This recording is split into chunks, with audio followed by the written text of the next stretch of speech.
Most people live a life of silence, of unrealized potential, a life of could have been. They crawl from one task to another, from one dream to another, always at the mercy of an invisible force that holds them in place. They call it fatigue, they call it lack of time, they call it fear. But the truth is simpler, more brutally honest. They call it procrastination. Procrastination is not a character flaw. It's not a moral failing. It's the symptom of an invisible battle, a battle that rages in the only place that truly matters, your mind. The mind, that superpower, the most complex and powerful machine in the universe, is programmed for a single purpose: survival. And in the primitive world, survival meant avoiding risk, avoiding change, avoiding the unknown. Procrastination is the echo of a distant ancestor, a whispering voice that says, stay still, don't expose yourself, don't take risks. It's safer here in your comfort zone. Even if that comfort zone is a hellhole of frustration and stagnation, it's your mind, your unconscious, screaming at you not to stray from familiarity, even when familiarity is what's holding you back from growth. And this is where the secret begins. The secret most people never discover. It's not about to-do lists or apps. It's not about just do it. The secret is that procrastination isn't the cause, it's the effect. It's the effect of deprogramming, of a belief system that tells you you're not worthy, that you're not capable, or that the result of your actions will bring more pain than the comfort of staying where you are. The first step is to admit the truth, not about the task you're putting off, but about why. What's the story you're telling yourself? What do you truly believe about yourself and your ability to succeed? Because procrastination is a symptom of a fear of action, and a fear of action is a symptom of a fear of failure. But if we're brutally honest, it's the fear of success that truly paralyzes us. Success brings responsibility. Success brings exposure. Success forces us to be a greater version of ourselves, and to our subconscious, this is a threat. What most people don't understand is that your mind is divided. You have your conscious mind, which is the ship's pilot, saying, I want to be successful. I want to write that book. I want to start that business. I want to lose weight. But your subconscious mind, the engine room engineer, controlling the gears and the boilers, is programmed based on past experiences, inherited beliefs, and internalized fears. And if your subconscious mind believes that success is dangerous, that success is synonymous with abandonment, loneliness, failure, and disappointment, then it will sabotage all your efforts, no matter how strong your conscious will. You see, procrastination is your subconscious mind protecting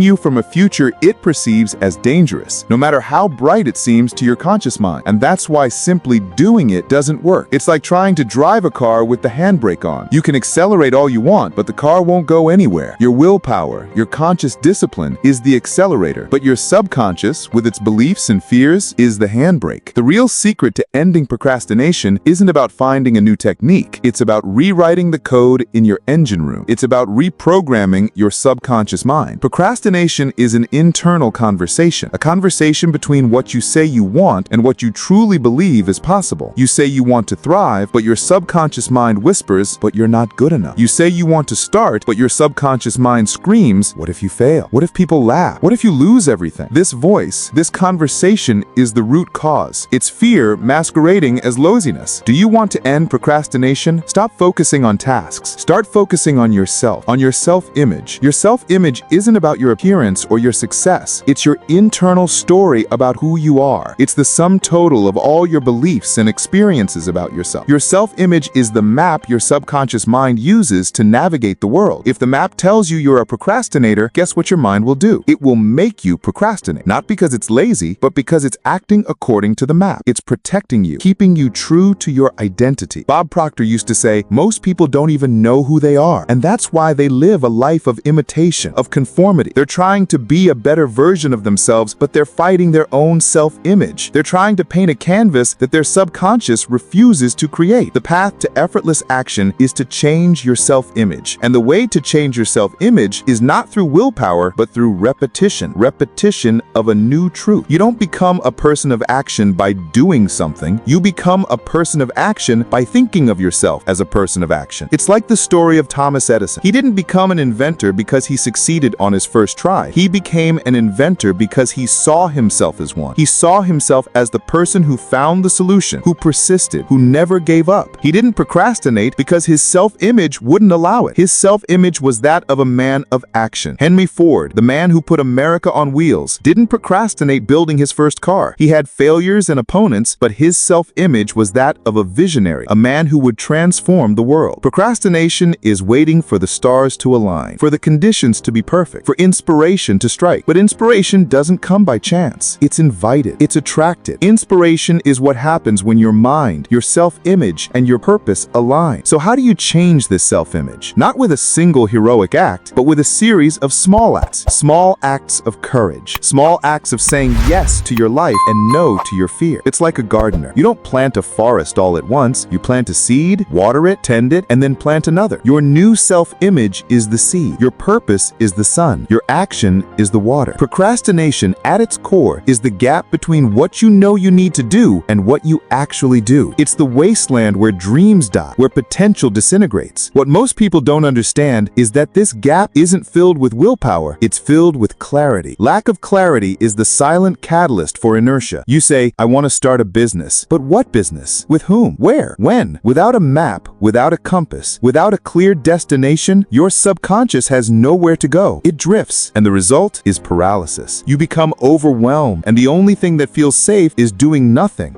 This requires discipline. It requires guarding your thoughts like a guardian watches over the gates of a city. Every thought that enters shapes the image. If you allow thoughts of doubt, scarcity, and inability to take hold, they will erode the foundation of the new identity you're building. But if you feed your mind with images of victory, abundance, and capability, that identity will strengthen until it becomes unshakable. Remember that the mind doesn't distinguish between what's real and what's imagined with intensity and emotion. That's why athletes visualize victory before competing. That's why visionary entrepreneurs already live success before achieving it. They're programming their internal projector to show a new movie, and inevitably, life begins to reflect that movie. You can do the same, but you need to decide now, because every day you live trapped in the old image is a day stolen from the life you could be living. And time doesn't restore what was lost. The question is, will you keep looking at the bars, or will you walk through them? You can spend your entire life trying to change the world around you, but if you don't change the world within you, nothing really changes. It's like trying to change your reflection in the mirror without touching your own face. The image you have of yourself is the invisible mold that defines every choice, every reaction, every step you take. And as long as that mold is small, your life will be small. Most people live as prisoners of a past that no longer exists. They carry scars like chains, and every time they try to move forward, they feel the weight of those chains pulling them back. But the past only has power if you keep looking at it. At any moment, you can turn your face to the future and decide that history will be different. Think of Nelson Mandela. He spent 27 years behind physical bars, but he never allowed his mind to be imprisoned. He saw himself as a free man long before he stepped out of prison, and it was this internal image that kept him alive, whole, and capable of leading a nation. Freedom begins in the mind, always. You need to understand that self-image isn't just a psychological concept. It's a creative force. It determines what you tolerate, what you pursue, what you believe you deserve. If you see yourself as destined for mediocrity, you'll find ways to confirm that belief every day. But if you see yourself as capable of creating abundance, you'll find opportunities where others only see barriers. And here's the secret. You don't have to wait until you feel ready to change that image. Action comes before belief. You act like the person you want to be, and the belief falls into place. It's like an actor putting on a costume, and little by little begins to feel like the character. The difference is that in this case, the character is the best version of you, and the stage is your life. Look at Elon Musk. Before he built rockets, he already saw himself as someone capable of taking humanity to other planets. Before he created revolutionary electric cars, he already saw himself as someone who would change the automotive industry. He didn't wait for the world to believe him, he believed him first. But believing isn't closing your eyes and waiting. It's opening your eyes and acting every day as if the impossible were inevitable. It's waking up early when no one's looking. It's studying when no one's demanding it. It's persisting when no one's applauding. It's keeping your vision alive, even even when everything around you seems to say it won't work. And when you start living like this, something changes. People notice, opportunities appear. The world begins to respond to the new image you project, because life is an echo. It returns what you send out. So ask yourself, what image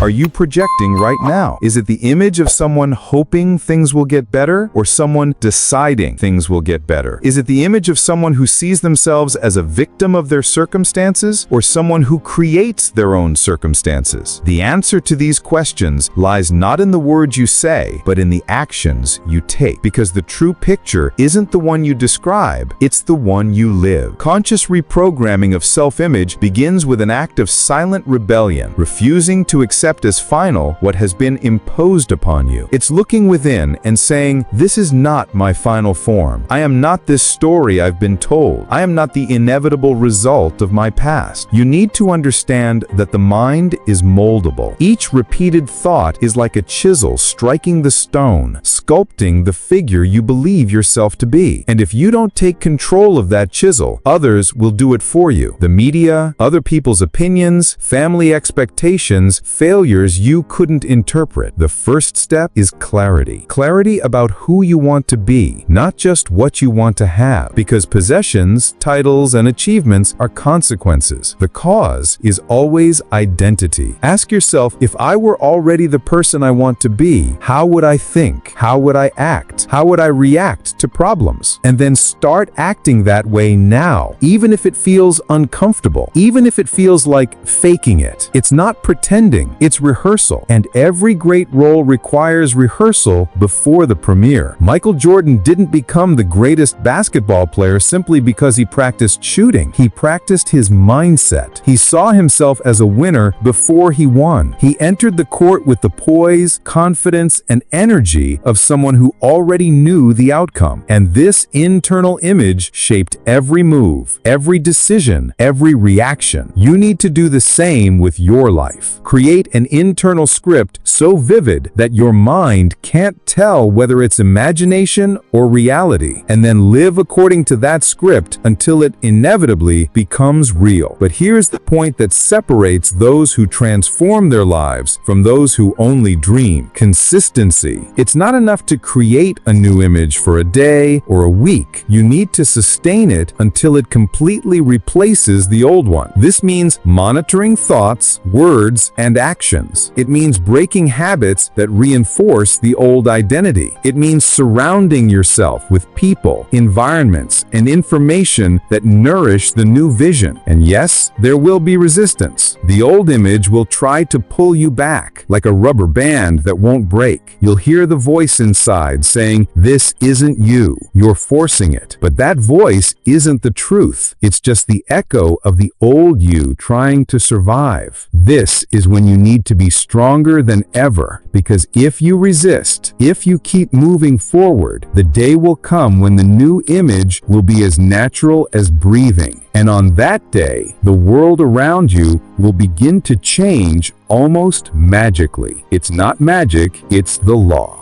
Vision is your subconscious mind tuning into the reality you are creating. And when your subconscious mind is aligned with your vision, procrastination becomes impossible, because procrastination is an internal conflict and vision is harmony. Vision gives you the ability to say no to distraction, to say no to opportunities that don't serve you, to say no to people who drain your energy. Vision is your moral and professional compass. But vision alone is not enough. It must be combined with action, and not just any action, inspired action. Inspired action isn't about forcing, it's about flowing. Inspired action is when you're so aligned with your vision that tasks that once seemed like a struggle become a dance. Procrastination is rigidity. Inspired action is fluidity. Most people live lives of fear, and fear is the root of procrastination. Fear of failure, fear of success, fear of the unknown, fear of exposure. danger. Fear is like an invisible cell, and every time you procrastinate, you lock the door. The antidote to fear isn't the absence of fear. It's the courage to act despite fear. And courage isn't something you're born with. It's a muscle you develop. Every time you feel tempted to procrastinate, you're at a decision point. You can give in to fear, or you can act courageously. And every time you act courageously, your courage muscle strengthens. And courage isn't a grand act. Courage is a small act. It's the courage to send that email, to make that phone call, to write that first sentence, to take that first step. The key here is the present moment. Procrastination lives in the past and the future. It dwells in could-have-beens and what-ifs. But action only exists in the present. The only thing you can control is the present moment. You can't change the past. You can't control the future, but you can control the action you take now. And procrastination is the act of postponing present action for a future that never arrives. It's your mind, your subconscious telling you you don't have what it takes right now. But the truth is, you have everything you need. Your power is in the now. Your ability to act is in the now. Your future is created in the now. The secret to ending procrastination is to fall in love with the now. It's falling in love with the process. It's falling in love with the journey, because the journey is all there is. Procrastination is your mind saying, I don't like what I'm doing. Passion is your mind saying, I love what I'm doing. And every step is a joy. And love, like courage, is a muscle. It's something you cultivate. You cultivate love for the process by celebrating each small victory, by giving yourself credit for each step you take, by being kind to yourself when you stumble. Success isn't a destination, it's a habit. And the most important habit you can cultivate is the habit of action. And the way to cultivate the habit of action is through forgiveness. Forgiving yourself for past mistakes, missed opportunities, and wasted days. Forgiveness is what frees you from the weight of the past and allows you to live in the present. And forgiveness, like love and courage, is an act of power. Procrastination is the most subtle form of self-sabotage, and self-sabotage is the manifestation of a limiting belief system. You believe you're not good enough. You believe success is for others. You believe the world is against you. And these beliefs,